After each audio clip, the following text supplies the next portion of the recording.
Story के शुरुआत में हमें हमारे एमसी को दिखाया जाता है जो बाइक से कहीं जा रहा होता है। इसके बाद आज सुबह का सीन दिखाया जाता है जहां super power school entrance examination हो रहा होता है। जो स्टूडेंट रिटन टेस्ट को पास किए होते हैं उनका टैलेंट टेस्ट हो रहा होता है। इसके बाद हमें बताया जाता है कि टैलेंट को 5 लेवल में किया गया है। White dust, blue spirit, purple soul, red deity और ब्लैक सेंट। हमारे एमसी का नाम मिंग है। इसके बाद मिंग का टैलेंट टेस्ट होता है जिसमें उसका टैलेंट व्हाइट डस्ट और सुपरनेचुरल पावर लक होता है और मिंग फेल हो जाता है, जिससे आसपास के स्टूडेंट उस पर हंसने लगते हैं और उससे सभी लोग कहते हैं उसे हीरो बनने का सपना छोड़कर किसी फैक्ट्री में नौकरी ढूंढ ले, उसके लिए बेहतर होगा। इसके बाद सीन शिफ्ट होकर मिंग को दिखाया जाता है। मिंग सोचता है कि वो इस बेकार के सुपर पावर के साथ तो वो कैसे किसी बीस्ट का सामना करेगा जो बड़े बड़े बिल्डिंग डिस्ट्रॉय कर सकते हैं। इसके बाद मिंग को आसमान में और फिर दिखता है। मिंग सोचता है कि बुलेट भी उसे हिट नहीं कर सकता। ये इम्पॉसिबल है कि मीटियोर फिलामेंट उसे हिट करे। इसके बाद अचानक वो मीटियोर मिंग से टकरा जाता है। पूरे जगह पर स्मोक फैल जाता है और स्मोक के हटने के बाद एक गोल ऑर्ब दिखाई देता है जो मिंग के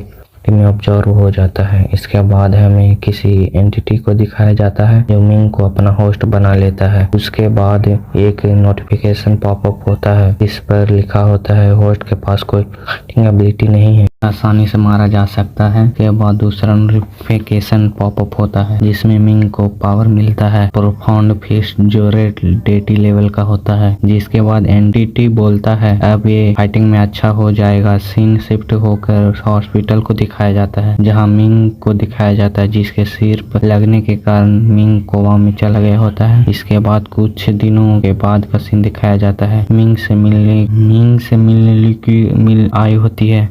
मिंग ने टेस्ट देने से पहले लिविन को कन्फेस किया था जी। इसके बाद 1 महीने के बाद का सीन दिखाया जाता है। मिंग उसके क्लासमेट आए होते हैं। वे आपस में ही बात कर रहे होते हैं। तभी इस लड़के को, मुझे इसका नाम नहीं पता है, पिन का लेटर मिलता है और उस लेटर को पढ़ने के बाद उसे फाड़ देता है और बोलता है कि यह कहने की जरूरत नहीं है कि मिंग के जगने के बाद वह ट्रैश बन जाएगा। इसके बाद 1 साल बाद सिटी का सीन दिखाया जाता है जहां एक डीमन दिखाया जाता है और इसके बाद पूरे सिटी में बताया जाता है सिटी के साउथ में माउंटेन डिस्ट्रॉयर डीमन अपेयर हुआ है। सभी अलार्म बजने लगते हैं और सभी को सिटी के बाहर निकलने को बोला जाता है। सभी लोग बाहर निकलने लगते हैं। तभी एक नर्स मिंग को लाने चली जाती है। नर्स के पीछे हमें एक डीमन को दिखाया जाता है। नर्स जल्दी से दरवाजा खोलकर मिंग को उठाने जाती है। तभी वो डीमन उस नर्स के बहुत नजदीक आ जाता है और इसके बाद उस डीमन पर कोई अटैक कर देता है। उस डीमन पर अटैक मिंग ने ही किया होता है। इसी के साथ एक्स्ट्राऑर्डिनरी एवोल्यूशन का एपिसोड 1 खत्म होता है।